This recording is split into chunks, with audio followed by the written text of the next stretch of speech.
Hey you, Bravo's now in Canada. I just got chills. If you know Bravo, I love that. You love that? you know Vanderpump Rules, Why does it have to get so complicated? Summer House, Don't activate me because you've not seen me activated. Below Deck, I'm not your friend, I'm your captain. Top Chef, Hi, Chef. and Housewives. Definitely Housewives. I'm not gonna lie, I'm looking forward to this. Bravo, now available. It's insane. Subscribe now with your TV service provider. Fall in Canada has never been hotter. Frequency Podcast Network. Stories that matter, podcasts that resonate. They gave a minority government because they said, you need to work with other parties to get this done. That's exactly what this agreement is about. It's about saying, in the areas where we have alignment with the NDP, we're going to work together constructively to deliver for Canadians in these times of challenge and uncertainty.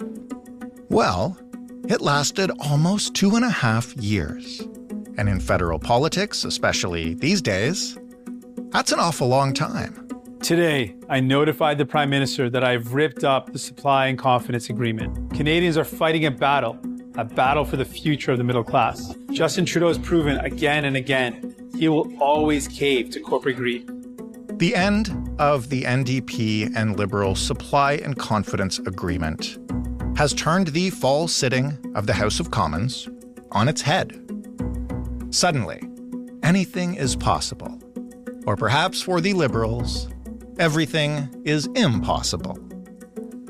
As to what exactly will come from this, the answers right now range from nothing much at all to an election right now. Let's go. So what does yesterday's announcement tell us about what we should expect in the coming months? What does it mean for the horse race of federal politics, which currently the federal Conservatives lead by a wide margin? And what does it mean for, the actual bills that may get passed or not, the laws that may get made or not, the problems that may get solved or not? What happens now? I'm Jordan Heath Rawlings. This is The Big Story. Cormac McSweeney is the Parliament Hill Bureau Chief for CityNews, which includes us here at The Big Story. And Cormac, how's it going? Good, a little bit busy right now. We didn't think things were going to get busy until the middle of September, but I introduced it, obviously off the top. But for those who haven't been paying attention, just explain exactly what happened today. Well, in the morning, there was word getting around that we would be getting an announcement from NDP leader Jagmeet Singh, and the party had set that announcement for 1 p.m. Eastern, and it would be made as a video posted on social media. When the video came out, the public learned that the NDP was ripping up the supply and confidence deal with the Trudeau government. This was a deal that they had signed back in 2022 after the 2021 election, when the Liberals came back to power with a minority government. The NDP had teamed up with them saying, you know what, we'll prop you up. We'll support you as a government and give you long-term stability, even though it's a minority, as long as you do XYZ. They had a list of different policy agreements between the two parties that could be achieved in exchange for this support. And that included things like dental care and Pharmacare, those programs that we've already seen started to go through the parliamentary process, and as well in terms of dental care already being rolled out for people. And so Jagmeet Singh says in this video that he is deciding to take this step because he believes that the Liberals are too weak and beholden to corporate interests, and they can't be trusted to take on corporate greed. He also takes aim at the Conservatives, saying that they want to make massive cuts to supports for Canadians, including things like Pharmacare and dental care. And he is trying to sort of put a wedge between the Conservatives and the progressive vote, saying that the only people that can be trusted to follow through on that is the NDP, saying that they're going to bring hope and optimism whenever Canadians head to the polls next. And so he's deciding to end this deal. And just to clarify as well, it's not like the Liberals weren't living up to their end of the bargain. They did follow through on the terms up until this point. There were some things that haven't been done yet, but didn't need to in terms of the timeline. And it's the NDP exercising its right, as was one of the clauses in this deal, to pull out of the deal anytime they see fit. And so now we're back to what is known as a traditional minority government. How much does this shake up what we were expecting to see in the fall session of the House, which I believe is set to sit down in about a week and a half or so, right? Yeah, September 16th is when MPs return to the House of Commons, and it definitely adds a huge question mark over what's going to happen. I mean, there's going to be a lot of uncertainty now because essentially the government could fall at any moment. It's not like every vote in the House of Commons is a confidence vote. So spending bills, every spending bill from the government is considered a matter of confidence in a minority government, but as well, opposition parties could decide to put forward during their opposition days motions of non-confidence against the government. And the government itself, if it has a bill that it feels is important, they could make it a confidence matter as well, which puts pressure on the opposition party sometimes to vote in favor of a bill that they decide to put forward. So now there's the potential that this fall we could be having confidence motions that will have to be voted on and could trigger an early election. Just to let listeners know, and in case they're not aware, the next scheduled election is not until October of next year. The supply and confidence deal was supposed to last until June of 2025, but obviously it's ended now.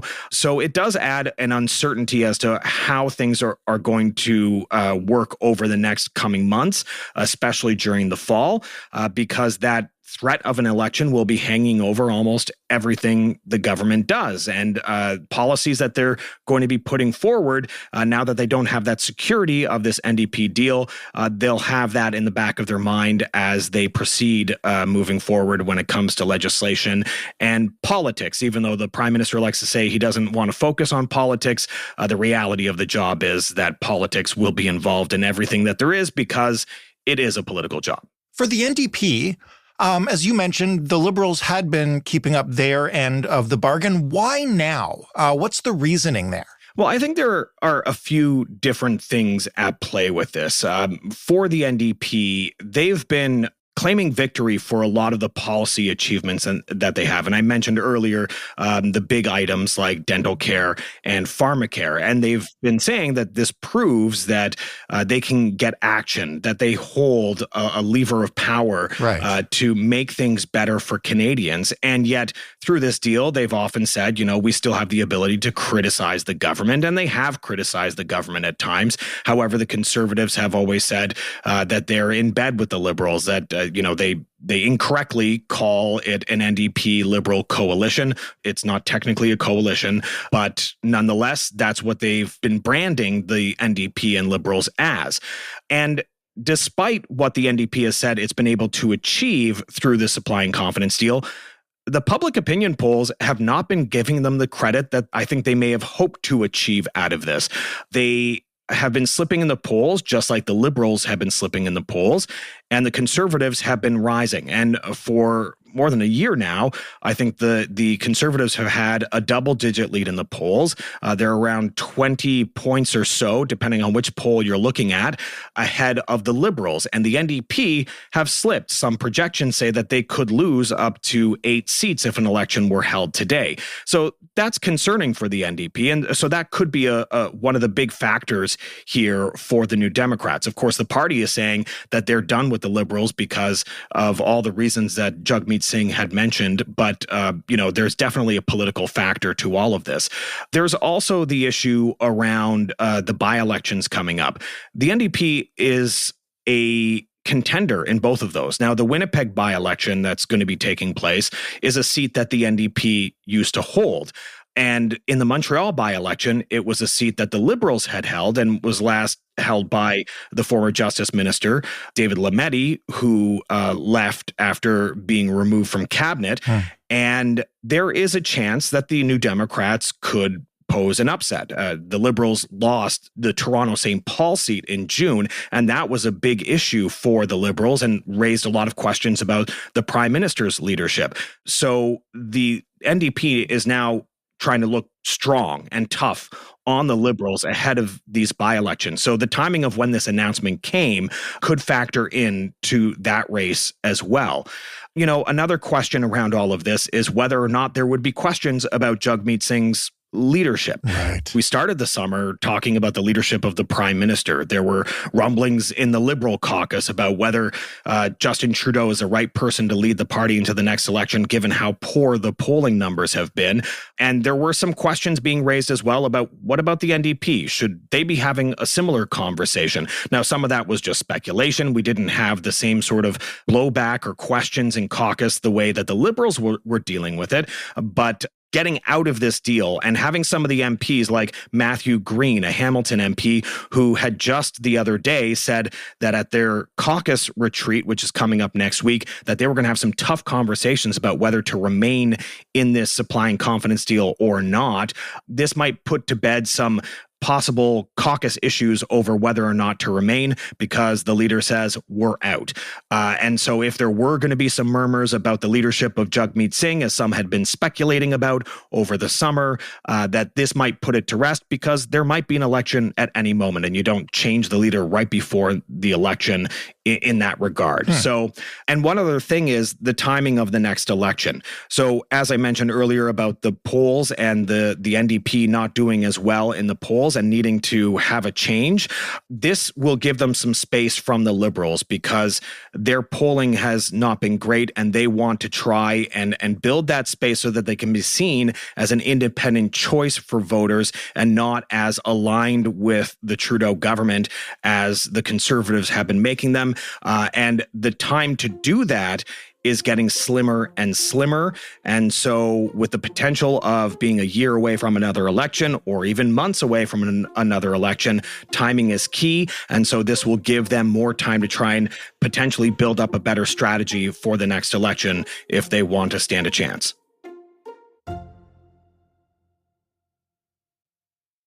You mentioned that the Prime Minister is focused, as he says, on policy, not politics. Explain what that means in regards to his response to this announcement today. I found it really interesting that he was scheduled to speak anyway at an announcement at 1 o'clock and obviously got broadsided a little by Jagmeet Singh's announcement. Yeah, it's funny how that happens in politics sometimes where people try to coincidentally steal each other's thunder. But the Prime Minister forced on very short notice to respond to this. I will note that the Prime Minister's office wasn't really aware of this until moments before the public announcement was made. And so the Prime Minister had to face reporters and cameras not long after because he had a pre-scheduled announcement around a national school food program that was taking place in Newfoundland. So when he did talk about this, he was a little bit dismissive of what it meant for governing, for his role as Prime Minister, saying that he's just focused, as he always has been, on delivering for Canadians, talking about the school food program that he was there to discuss, about trying to make life easier, trying to deal with the challenges of inflation and the fiscal problems that a lot of Canadian families are facing. And then he said he's not focused on politics. He'll leave the politics to others while he focuses on delivering, but then also kind of gave a little bit of a shot to the NDP, saying he hopes moving forward that they don't lose focus on also delivering for Canadians. But that might also be a comment, of course, on making sure that some of the other priorities that they've had still get passed through Parliament before Canadians head to the polls next. So an interesting response from the Prime Minister, not an unexpected response when these sorts of things happened. And we'll see whether his tone changes as we get closer and closer to an election. As you look at the responses from the Liberals and the Conservatives' desire to go to the polls and just sort of where the balance of power sits in Parliament, I'm not asking you to be an odds maker, but, tell me about how close we could be to a fall election here. Yeah, the Conservatives, as you noted, no secret, they want an election, and they were dismissive of the NDP pulling out of the deal, using the term sellout Singh, which is, the phrase that they've coined to refer to the leader Jagmeet Singh, because they believe he sold out when he signed this deal in the first place with the Liberals. They basically say that this isn't good enough of a move from the NDP. They say if you really want to change, then you need to go to an election right away. Calling on the NDP to essentially put its money where its mouth is and vote down this government and bring Canadians to the polls. Now, if you look at the state of the NDP and the state of the Liberals right now, if we did head to the polls this fall, it would not be good for either party. Both of them stand to lose seats, according to some of the projections from people like 338 Canada. The NDP is polling below 20%. That's not a great place for the party. The Liberals are anywhere between 20 and 25%. That is a really bad place for an incumbent government if they were about to head to the polls. So the Conservatives would love it. The Conservatives would like to force that to happen. But all the Liberals need is either the support of the NDP or the Bloc Québécois. And the Bloc Québécois can sometimes be a wild card because they probably don't mind heading to the polls at almost any time. But for the NDP, it just doesn't seem, at least, from the polling that's out there, the public polling, that now is a ripe time to head to Canadians and have them fill out their ballots. But we'll have to wait and see, because if they sort of make a projection, as sometimes happens with opposition parties or even governments of the day, they may say this might be our best chance because things might change not to our favor further down the line, and they may be trying to, save as many seats as they can. That's another factor that could play into all of this for the New Democrats. So we'll have to wait and see how it plays out. Just judging by the polls, it doesn't look like anything is around the corner.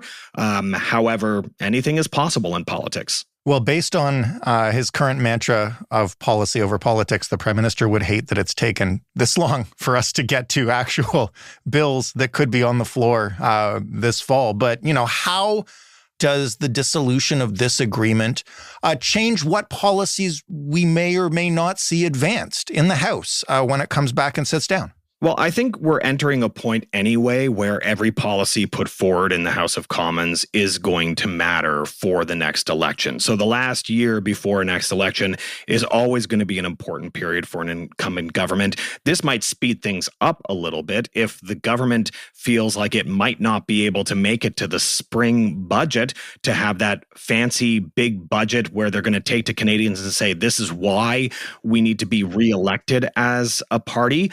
Then maybe they make some changes. Maybe they add a little bit more to the fall economic update to try and butter Canadians up a little bit out of the odds that maybe they might fall earlier than the spring budget, or maybe they're going to save all of their big policy promises for the campaign trail.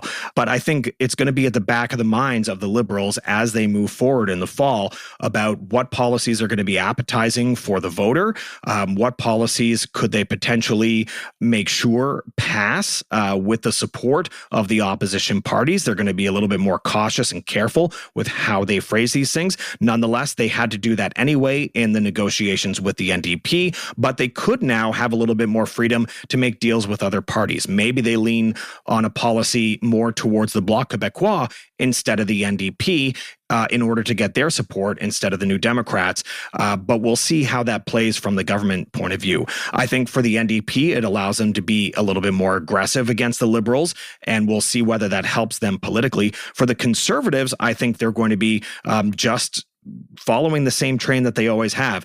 They've been enjoying a long lead. They have not seen their honeymoon really end yet.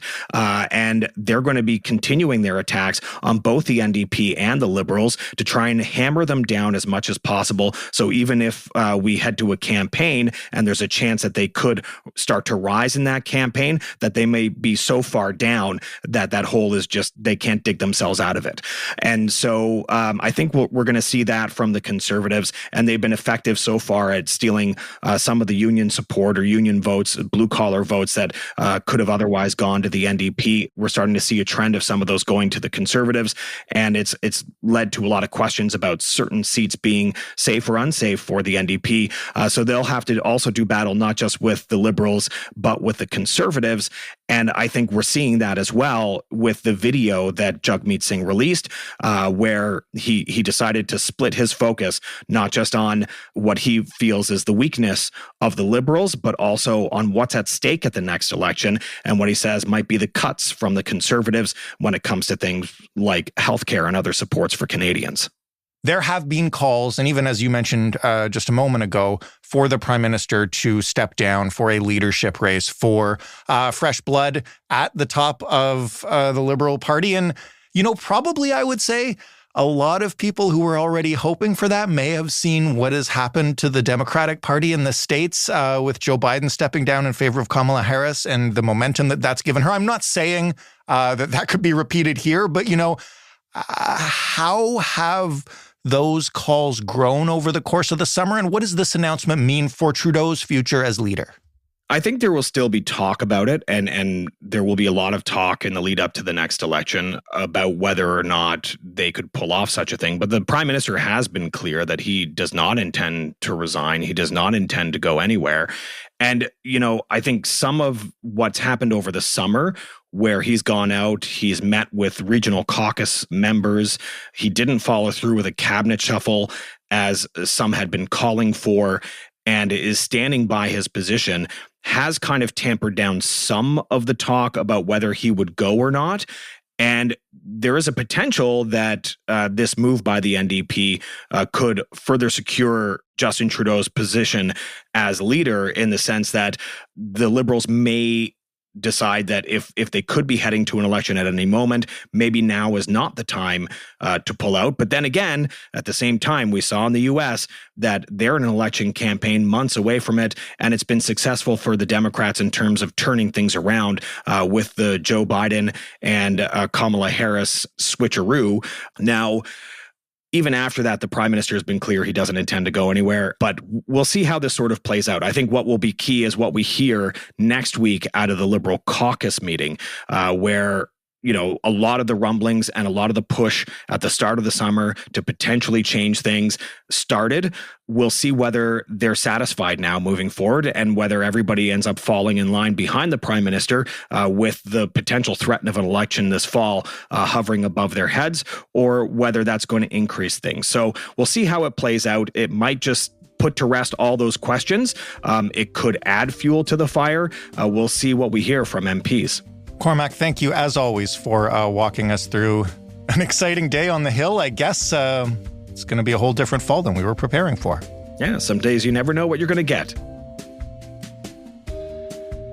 Cormac McSweeney, Parliament Hill Bureau Chief at CityNews. That was The Big Story. For more, you can head to thebigstorypodcast.ca. You can find us to give us feedback by emailing hello@thebigstorypodcast.ca or by calling 416-935-5935. The Big Story is available in all podcast players, everywhere, and any smart speaker you like, as long as you tell it to play The Big Story podcast, and as long as you're in Canada while you do it. Thanks for listening. I'm Jordan Heath Rawlings. We'll talk tomorrow.